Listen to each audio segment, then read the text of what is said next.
Bitcoin a bubble, and can you make money on it? Well, Mike forgot the other part of that story, right? That in the railroads and the .com, that most of the early investors got shorn, and yet the infrastructure stayed. And I think that's his point, right?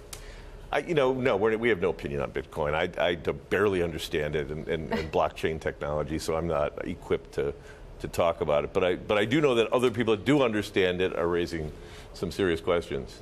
As he pointed out, though, whether something is a bubble, whether something is a fraud, things can go up for an incredibly long time. And if you only knew when the top was going to be, then you could just ride the first half and avoid the second half.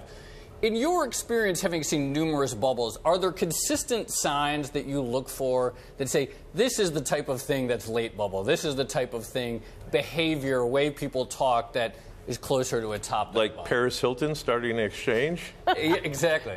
No, we don't see any. Yes, there are signs. And again, I don't know enough about blockchain technology to say Bitcoin is crazy.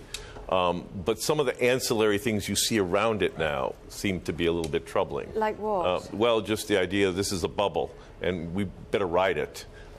Because even most of the railroad promoters and .com promoters claimed that there was some economics underlying the stock or the promotion, and here it just seems to be, well, get involved in my cryptocurrency because it's the one, and it just strikes me as I don't know where the there is there. I know that blockchain technology is very important and is being used by more and more real-time financial transactions, but the exchanges themselves seem to have a little bit of froth attached to them. What do you think about the use of Bitcoin, the popularity of Bitcoin in places like China specifically, where people are using it as a way to get their money out of the country?